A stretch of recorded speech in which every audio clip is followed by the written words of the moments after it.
Assalamualaikum warahmatullahi wabarakatuh. Perkenalkan, nama saya Miraga Puspita. Saya di kelas 11 IPA 1. Jadi pada kesempatan hari ini saya akan menjelaskan hak asasi manusia dalam bidang politik. Jadi hak asasi manusia itu memiliki pengertian hak segala sesuatu yang harus didapatkan oleh setiap orang. Dan asasi itu adalah bersifat dasar atau pokok. Jadi hak asasi manusia itu sendiri adalah hak dasar manusia menurut kuadrannya. Hak asasi politik itu adalah sebuah hak yang dimana untuk ikut serta dalam adil dan berperan dalam sebuah bentuk untuk pemerintahan yang ada pada sebuah negara. Dan kemudian hak dipilih yang dimana maksud dari hak asasi politik ini sendiri adalah sebuah bentuk hak yang dimana digunakan untuk memilih dan juga dipilih. Jadi di sini ada ciri-ciri hak asasi manusia. Yang paling pertama, tidak dapat dicabut atau tidak dapat dihilangkan oleh siapapun.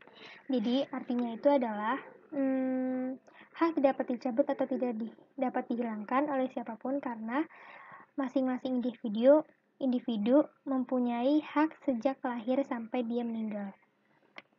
Dan poin kedua adalah tidak dapat dibagi. Jadi maksudnya itu adalah masing-masing individu telah diberi hak oleh Tuhan Yang Maha Esa. Yang ketiga itu hakiki. Dia itu sudah dibawa sejak lahir, setiap manusia telah diberi hak istimewa oleh Tuhan Yang Maha Esa sejak lahir sampai dia meninggal. Dan universal, itu berlaku untuk semua orang tanpa memandang apapun, tidak memandang jabatan, warga negara, wilayah, ataupun tingkat pendidikan. Nah, di sini ada aturan hukum dalam hak asasi politik. Nah, sebelum itu, sebenarnya hak asasi manusia itu juga diatur dalam Undang-Undang Dasar 1945. Tapi, di sini saya akan menjelaskannya aturan hukum pada hak asasi politik. Nah, hak asasi politik ini, warga negara mencakup hak untuk memilih dan juga dipilih. Penjamin hak dipilih secara tersurat dalam Undang-Undang Dasar 1945, mulai dari pasal 27 ayat 1 dan 2, pasal 28D ayat 3, dan pasal 28E ayat 3.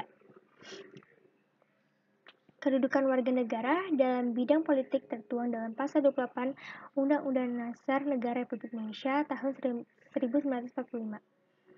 Dan berdasarkan pasal tersebut, dinyatakan bahwa setiap warga negara memiliki kedudukan yang sama untuk menunaikan haknya di bidang politik seperti berserikat dan juga berpendapat.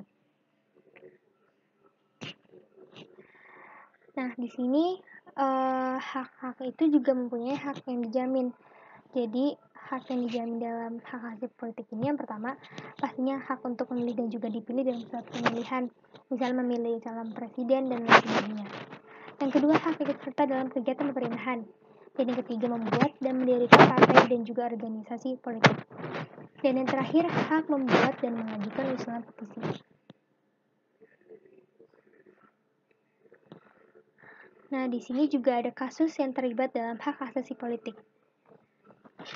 Jadi sebenarnya hak asasi itu memiliki kasus-kasus yang banyak, antara lain kasus berat dan juga kasus-kasus ringan. Nah, kasus pelanggaran hak politik ini yang pernah terjadi di Indonesia adalah pada saat pemilihan umum anggota DPR, DPD, dan juga DPRD. Pada tanggal 9 April 2009, saat Refli Harun dan Maheswara Prabandono tidak dapat memiliki karena tidak tercantum dalam daftar tetap atau yang disebut juga DPT. Dia itu sebagaimana juga diatur pada pasal 20 Undang-Undang Nomor 10 Tahun 2008 tentang pemilihan umum anggota DPR, DPD, dan juga DPRD. Namun, akhirnya keduanya itu menguji ketentuan pasal 28 dan pasal 111 ayat 1 Undang-Undang Nomor 42 Tahun 2008 tentang pemilihan umum presiden dan wakilnya. Dan kemudian akhirnya Mahkamah Konstitusi melalui putusan nomor 102 PUU PII 2019 tanggal 6 Juli 2009 dan membolehkan penggunaan KTP, kartu keluarga, atau paspor dalam penggunaan hak pilih dalam pemilu presiden. Dan di sini juga ada upaya mengatasi pelanggaran hak asasi politik. Yang pertama itu setiap orang untuk melakukan kritik dan kontrol terhadap pemerintahnya. Dan yang kedua meningkatkan sebuah profesionalisme dari lembaga keamanan. Yang ketiga tidak melakukan korupsi. Dan yang terakhir memilih dengan cara adil dan juga tepat. Oke, segitu dulu yang bisa saya sampaikan. Kurang lebihnya mohon maaf. Wassalamualaikum warahmatullahi wabarakatuh.